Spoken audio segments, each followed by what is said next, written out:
Okay. Hi everyone, on this video we're going to be going over chapter 10.3, which is matrices and systems of linear equations. So a matrix is a rectangular array of numbers. So in this way, by having a matrix, we're able to organize information into categories that correspond to rows and columns of the matrix. So we've also learned about linear systems, and we could transform linear systems into what's called an augmented matrix. And we'll go over what an augmented matrix definition is later, but here's just an example. So I have 2x minus y equals 5. So this corresponds to the first row of the matrix with 2, -1, 5.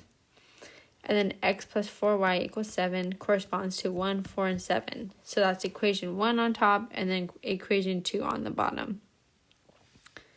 So typically the form of matrix it's an m by n, which are the dimensions. Matrix is a rectangular array of numbers with m rows, so that's the m, and n columns. So that's where we get the m by n. So it's essentially like saying it's a rectangle, and m is our height, and n is like our width. So we have here like m rows, n columns. And so our matrix has dimension m by n.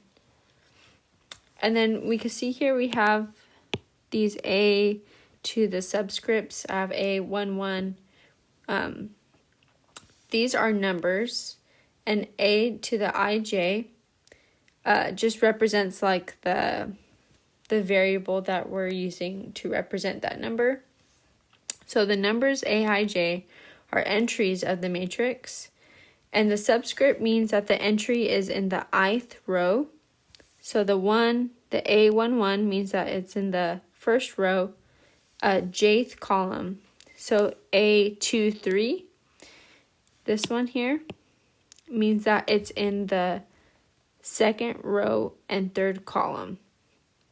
So here we end at n because there's n columns. And then here we end at mn because there's m rows and n columns. So the rows are always listed first. Alright, so in this matrix we have 1, 3, 0, 2, 4, -1. And its dimension is 2 by 3 because there's 2 rows by 3 columns. So here we have row 1, row 2, and then 1, 2, 3 are the columns. And then this next matrix, I have 6, 5, -5, 0, 1. So that's a 1 row by 4 columns. So it's a dimension of 1 by 4. So we can write a system of linear equations as a matrix called an augmented matrix of the system. And this is done by writing only the coefficients and constants that appear in the equations.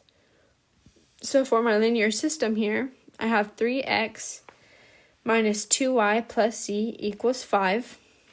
So that corresponds to my first row, and I just take the coefficients and the constants. So I have 3, -2, 1, and 5.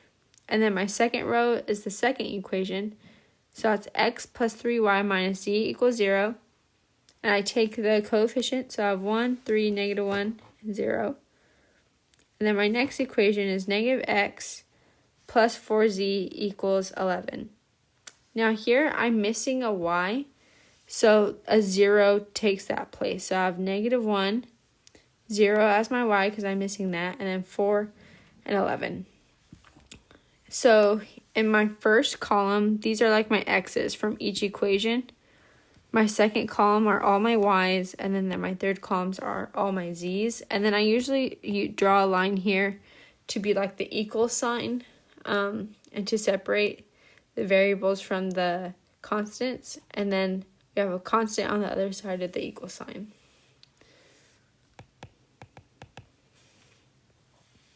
Okay, so in this example, I'm going to write an augmented matrix of the following system of equations.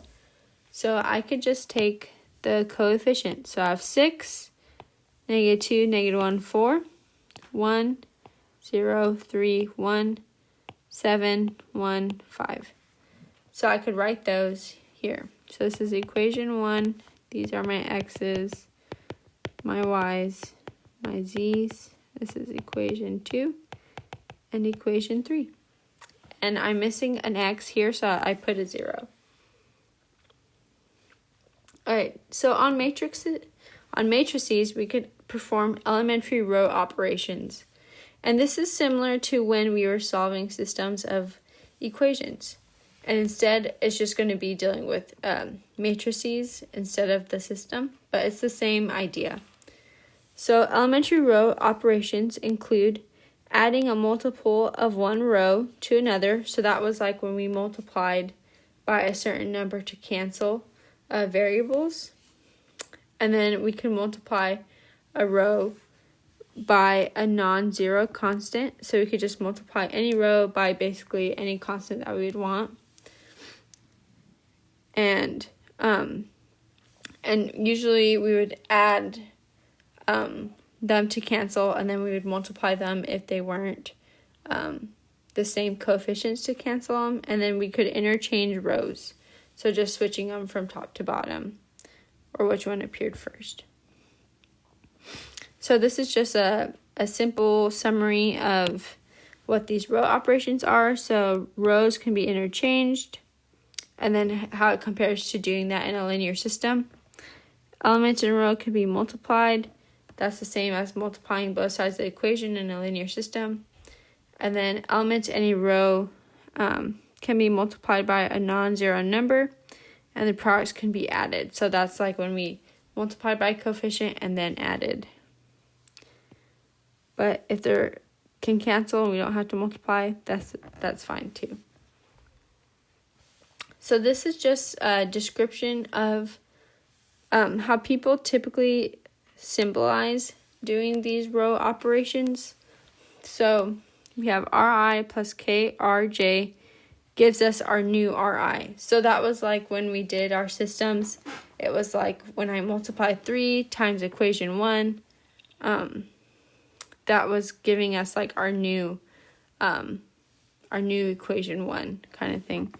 So this one is we're changing the ith row by adding k times row j to it, and then that result is put back in row I. So that's our new row I.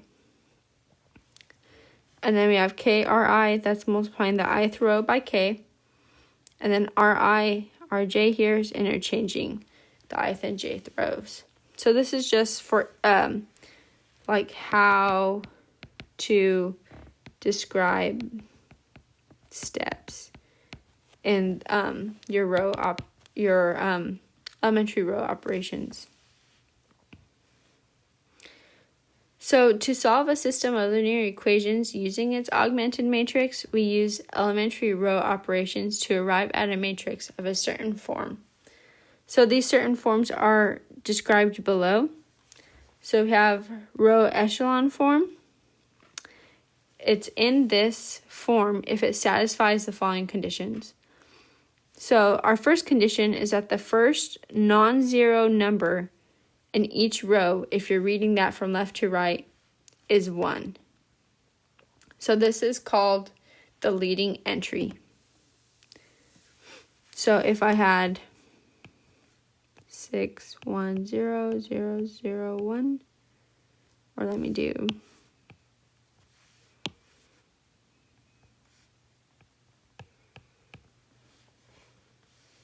so the first non-zero number in each row is 1. So this would not be in row echelon form because my first non-zero number in my first row is 6, and I would want it to be 1. So if we had it like this, then that would be in row echelon form because the first non-zero number in each row is 1, reading from left to right. And then these are called our leading entries. The leading entry in each row is to the right of the leading entry in the row immediately above it.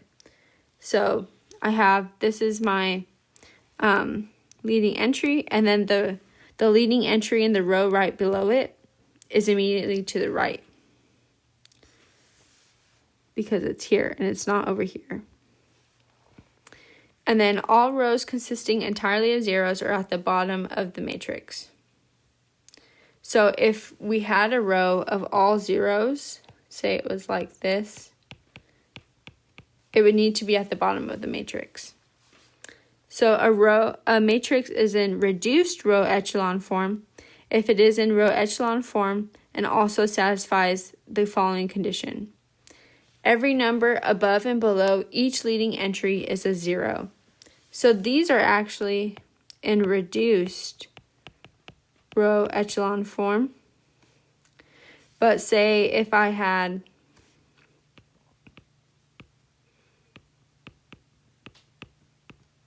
then this is just in row echelon form. Because my leading entries are all 1, but I have a 6 and a 2. So not all the numbers above the ones and below each leading entry is 0. So it's just in row echelon form. Reduced row echelon form is there's zeros everywhere else, basically. Okay, so here's some more examples. So in the following matrices, the first one is not in row echelon form. So the first one's not in row echelon form because our leading ones do not shift to the right in the successive row. So in order to be like in row echelon form for this one, my ones would need to be here and not there, basically. Oops. Okay. And then my second one is in row echelon form because my leading ones shift to the right in successive rows, and I have my leading entries are 1s. And then we have zeros all on the bottom. So that works. We don't have to have zeros all on the bottom, but if there are zeros on the bottom, they need to be at the bottom, basically, if there's a row of zeros. And then reduced row echelon form. This is an example of that because our leading ones have zeros above and below them.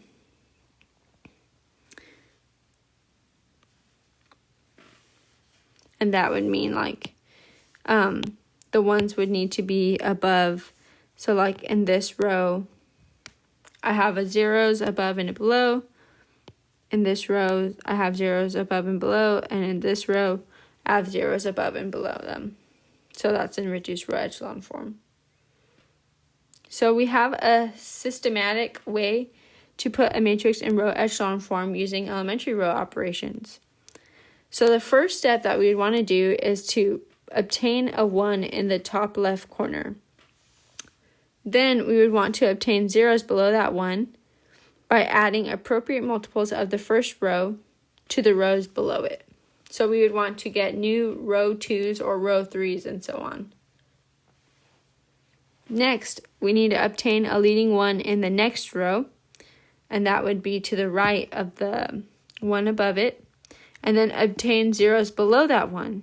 So at each stage, we need to make sure every leading entry is to the right of the leading entry in the row above it, and then we could rearrange the rows if we need to, and we just continue this process. So we have, so for example, we have a 3x4 matrix here, and this is how the process would work for that matrix.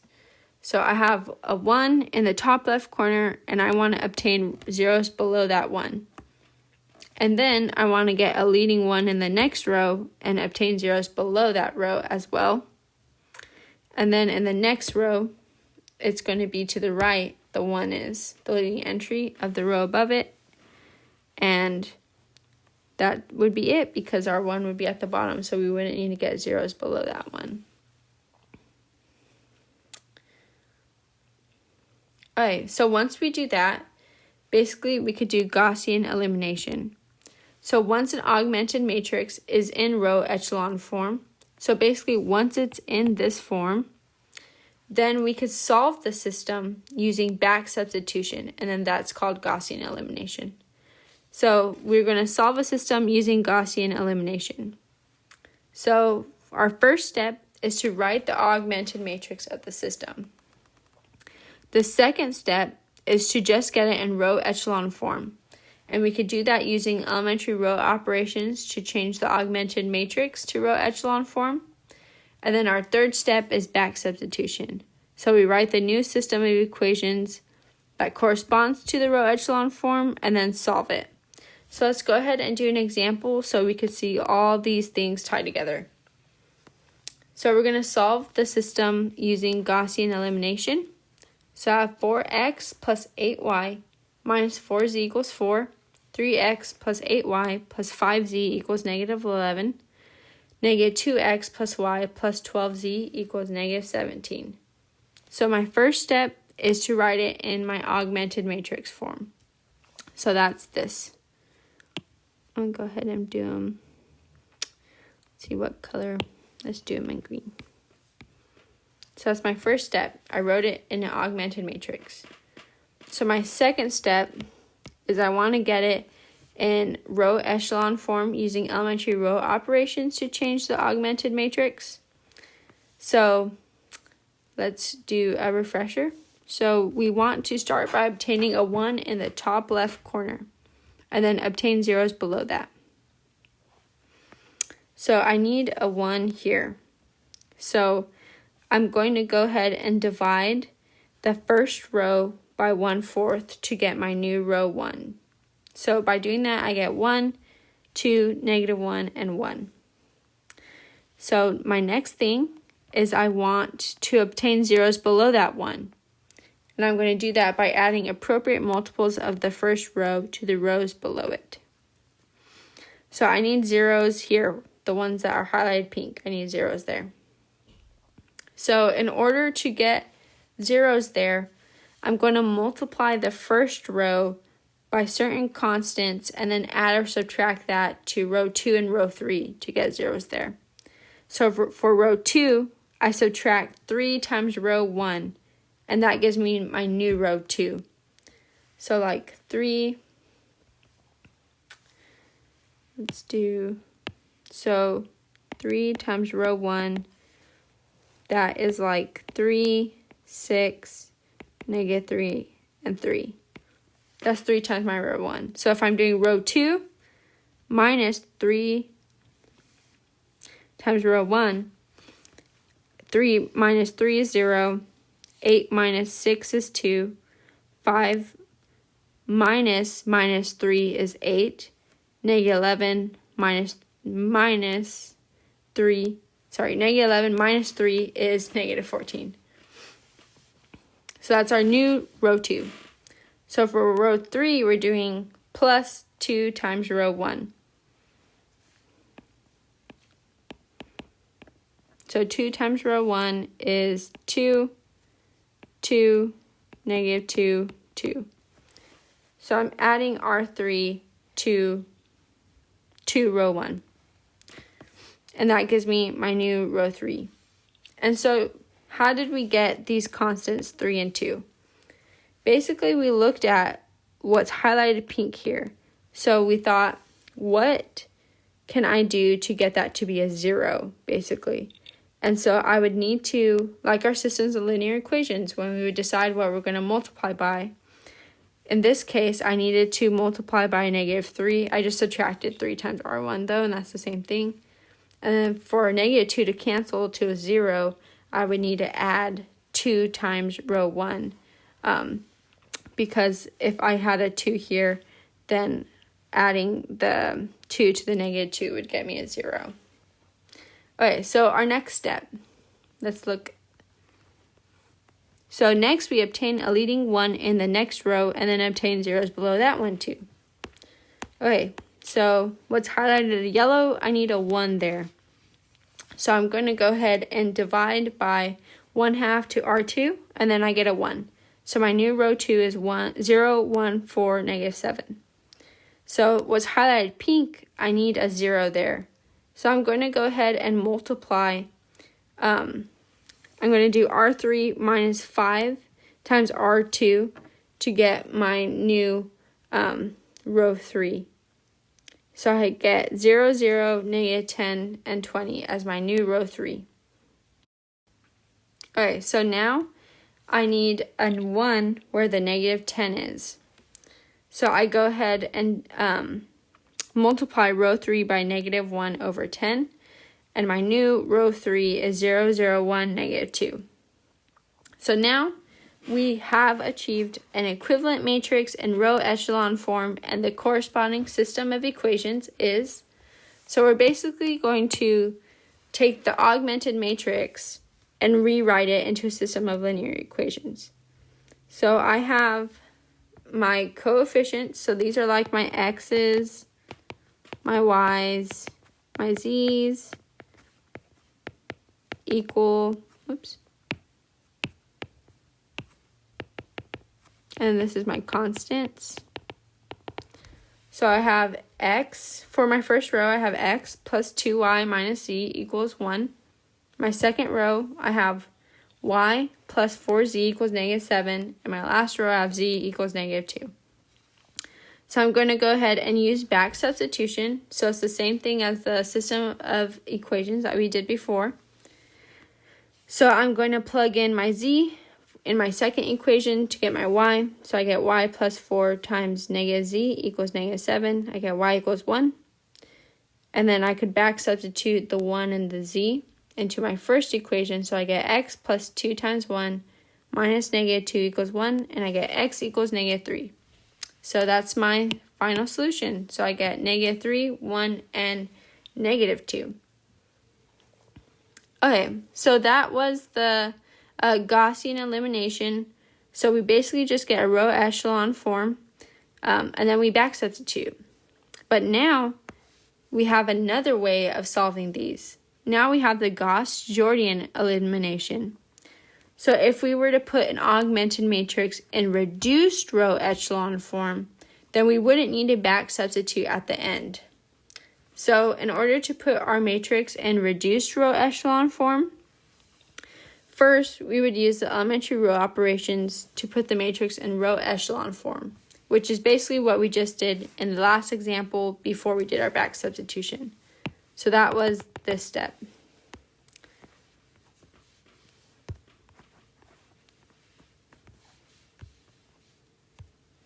Oh, sorry, the screen froze. Okay.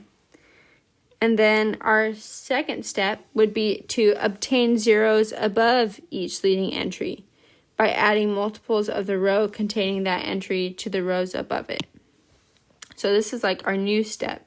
Obtain zeros above leading entry by adding multiples of the row containing that entry to the rows above it. So we begin with the last entry and we work up. So using the reduced row echelon form to solve the system takes away the need for the back substitution. So here's how the process works for the 3x4 matrix. So here I have my row echelon form matrix. And so I'm working from the last leading entry up, and I want to get zeros above them. So I would get zeros above that one, and then a 0 above the next one. And that would give me my reduced row echelon form to solve it. So basically, we would be adding multiples of this. So here, in order to get the 0 above it, we would be adding multiples of this row containing that entry to the rows above it.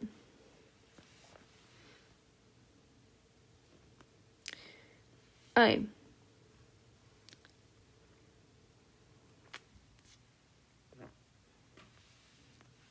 going to go ahead and do that.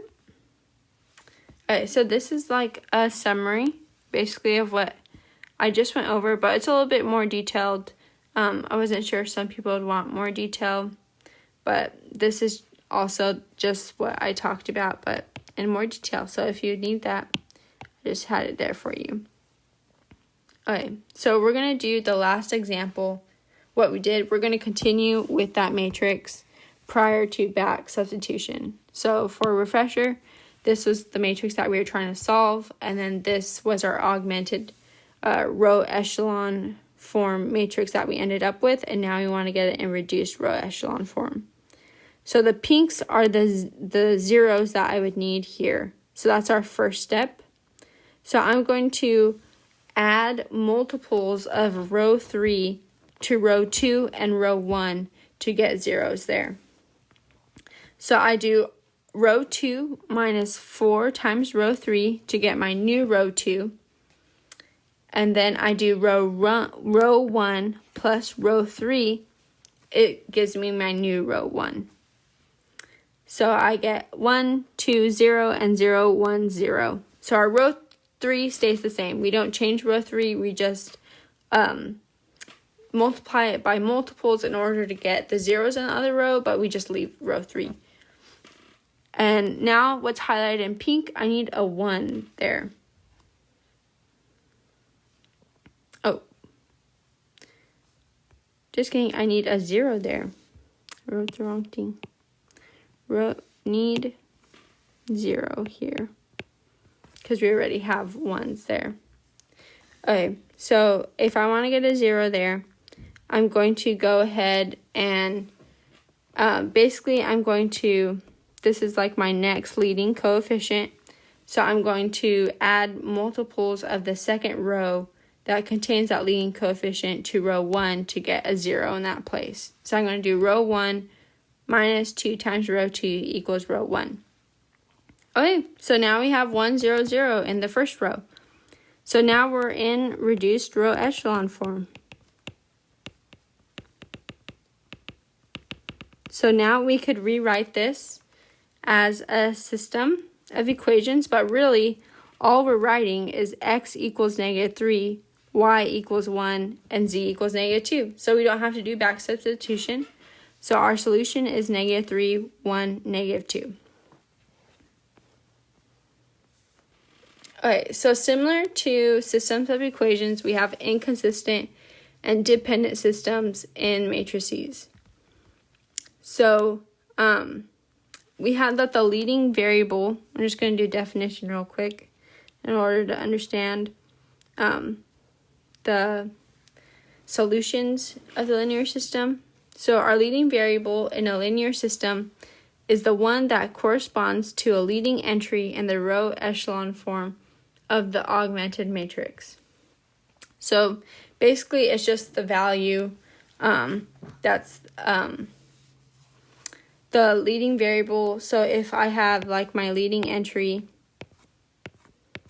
are these, and for this row my leading variable is x because these are my x's. In this row, my leading variable is y, and then in this row, my leading variable is z, because it corresponds to the leading entry. Okay, so suppose that we have an augmented matrix of a system of linear equations, and we've transformed it into row echelon form. Then we have one of the following is true of that. We could have no solution. So in that case, if we have a row that represents the equation 0 equals c, where c is not 0, like 4 equals 0, then the system has no solution. And in that case, the system is called inconsistent. We could have one solution. So if each variable in the row echelon form is a leading variable, then the system has exactly one solution, and we could find that. So that's like in this example. We had one solution because each variable, x, y, and z, had a leading entry, which makes it a leading variable in that case. So we could also have infinitely many solutions. So if the variables in a row echelon form are not all leading variables and the system isn't inconsistent, we could have infinitely many solutions, and then in this case, the system's called dependent. So we could solve this system by putting the matrix in reduced row echelon form, and then we express the leading variable in terms of the non-leading variables. and the non-leading variables can take on any real numbers as their value. So this is like in the systems of linear equations when we had like the z at the end, and we would say let z be any real number t, and the t was our parameter. That's the same case in this, but just with matrices instead.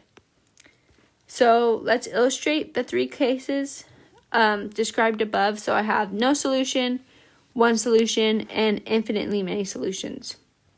So I have no solution here because our last row says that the equation is 0 equals 1, which isn't true. And then in the one solution case, I have that each variable is a leading variable, so therefore we have one solution. And then in my infinitely many solutions, I have z is not a leading variable because z doesn't have a 1 in its row. Okay, so let's go ahead and do an example. So I have a system with no solution. So say we're solving it and we didn't know that it had no solution. So I have x minus 3y plus 2z equals 12, 2x minus 5y plus 5z equals 14, and x minus 2y plus 3z equals 20. So I have trying to get it in row echelon form. So I go ahead and go through everything, and then at the end, I get 0, 0, 0, 1 in the last row, which means that there's no solutions as 0x plus 0y plus 0z equals 1, which is not true. So this has no solutions. So a system with infinitely many solutions, I have x plus 2y minus 3z minus 4w equals 10, x plus 3y minus 3z minus 4w equals 15, and 2x plus 2y minus 6z minus 8w equals 10. So I write that as my augmented matrix.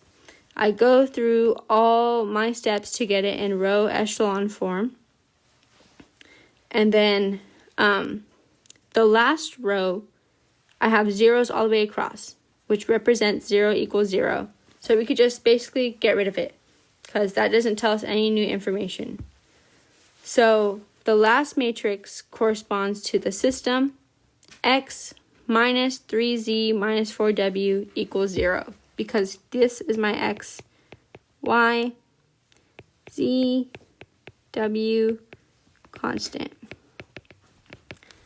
So, and then the second row is just y equals 5. Okay, so we have that. We know that, so basically what I like to call pivot columns are the columns with the x and the y, because those are basically the columns where we have ones and then zeros above and below it. So those are our leading variables in this case. So you're going to solve for leading variables x and y in terms of the non-leading variables z and w, because those aren't pivot columns, those aren't leading variables.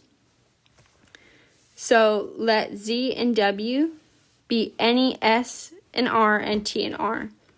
So I have x equals 3z plus 4w. I'm just moving the z's and the w's over. And then I have y equals 5. So I like setting it up in this form. I have x, y, z, w just as a column. And that equals 3. And then basically I'm going to plug in s and t for whenever I see z and w. So I have 3s plus 4t. Y equals 5. Z we said is s, and then w is t. So our solution is 3s plus 4t, 5, s, and t. So the main thing to remember is that we're solving leading variables in terms of non-leading variables, and we set non-leading variables set to parameters. Okay, I'm going to go ahead and end the video here, and we'll continue the next video going over 10.4. So follow me there.